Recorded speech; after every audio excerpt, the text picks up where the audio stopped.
All right, so our time with the 1960 Chevy Apache 10 has come to an end. So figured we'd show you guys a little bit about what we've done with it, kind of front to back, everything we did. It came in, it was a pretty sweet truck, but kind of fooled us a little bit.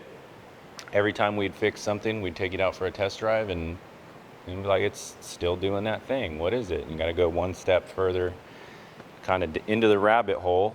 And right now we got it where we feel like it's going pretty good. So it's ready to go back to the customer, and he's pretty excited to have it back. We figured we'd show you guys kind of what we did here in the back first. And the first thing that he had us do is he had these factory style reverse lights. Didn't come as they were an option in this year. Didn't come on this truck.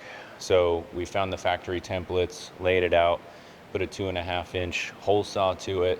It was a little bit of a nightmare trying to not mess up his paint. Just took my time, laid out my template, measured 13 times, drilled once, and they came out pretty good. They work good. They're nice and bright.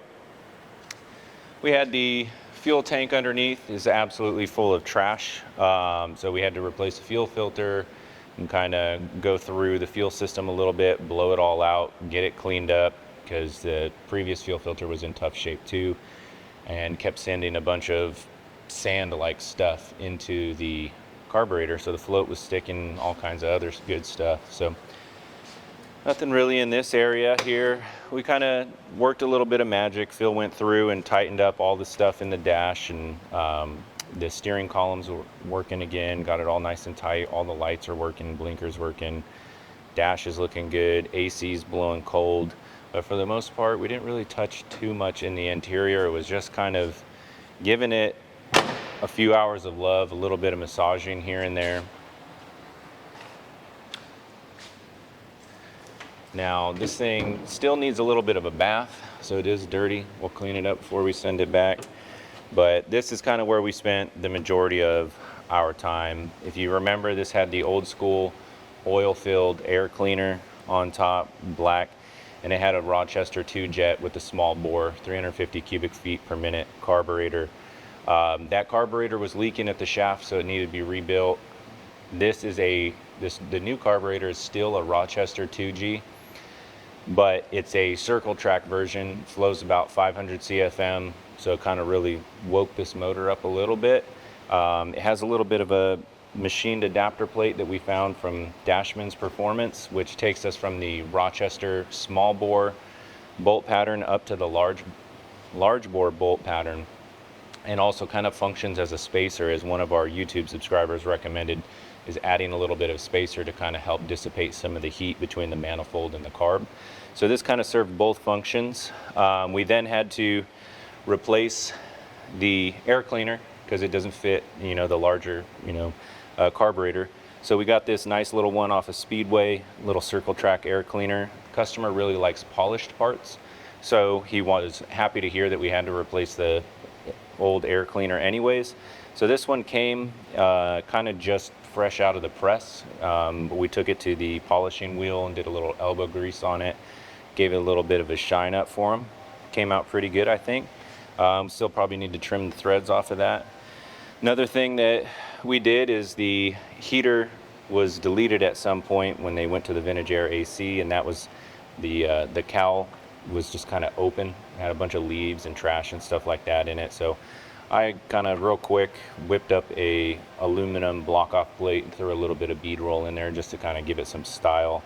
Not really something we tend to charge the customer for, so to say. So we just kind of knocked it out real quick, threw some nutserts in the original holes, put a little silicone sealer on the back, and it should be good. Kind of adds a little flair to the interior of the truck, or to the engine bay of the truck, and really pretty good. The headers were in pretty tough shape. We pulled those off, filed the mating surfaces, sandblasted them, gave them a new coat of high temp header paint in that new cast gray color that's called. Did some new plug wires, custom length plug wires. They're a little ugly right now. We've been climbing around, but they don't touch the headers when they're actually all set up and looking right. So the previous ones were laying right on the headers. They had multiple of them melted up. So we'll kind of get them all clipped into place and it should be good to go. Won't have any misfires or anything like that. And then with the headers, we got all new gaskets all the way through from Remflex. So even though we filed the surfaces to get them nice and flat, we took our time and got them very nice, we still went with the Remflex, which is a nice thick gasket that has a 50% compression amount. So they only torque to like 20 foot-pounds, but they compress 50% in order to help fill any of those voids that are still in the cylinder heads or anything like that. But other than that, truck's running good. Phil, I might have missed something if he can tell you something he did, but really, she's ready to go home, and I think the customer's going to be happy. He's out of town, but we've had this car for probably way too long. But that's kind of the way it goes. You drive it, you think the car is going to come in and be out in 2 days, and then every time you take something apart, you find something else, and every time you try to take it for a road test, it's something new, something little. Wasn't a real big invoice, but it was just lots of little nickels and dimes. But he said, just keep going until you get it right, and I think we did. Did you do anything else, Phil? No, pretty much. After this reset timing, dialed in the carburetor to where, since it doesn't have a choke, you can just pump once when it's cold and it'll fire right up, or once it's hot, and it'll just turnkey fire right up. Also, we installed the radio in it too, so that was pretty simple. Oh yeah, that's right. Where did we get it from? That was Classic Auto Sound.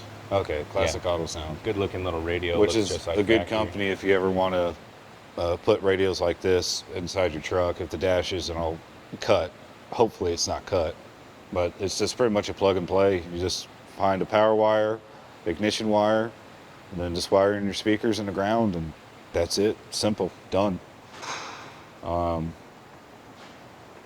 That's pretty much what I can think of right now. It's just old Papal truck. AC blows cold in it. Everything else works on it. Love how the air cleaner came out.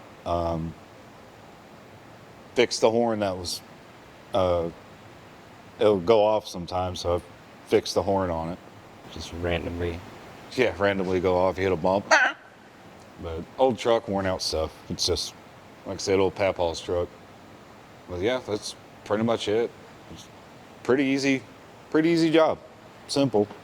Kind of a waterfall effect, because we didn't really know what we were getting into. Put the new carburetor on there, find out something else is leaking, and found out the intake gaskets were leaking, so put new intake gaskets on it. It runs like a champ now. So blew through the fuel lines, cleaned everything, put new filters in there, got all that done, and yeah, that's pretty much it. She's a good old truck. It's not for sale. Not for sale. Not for sale. We've been getting asked a lot. We park it outside the shop. People come to the shop. Is that truck for sale? No. On Facebook, is that truck for sale? My grandfather had one just like it, but it was red, black. Yeah, good little truck. Like I said, this truck was pretty easy to work on.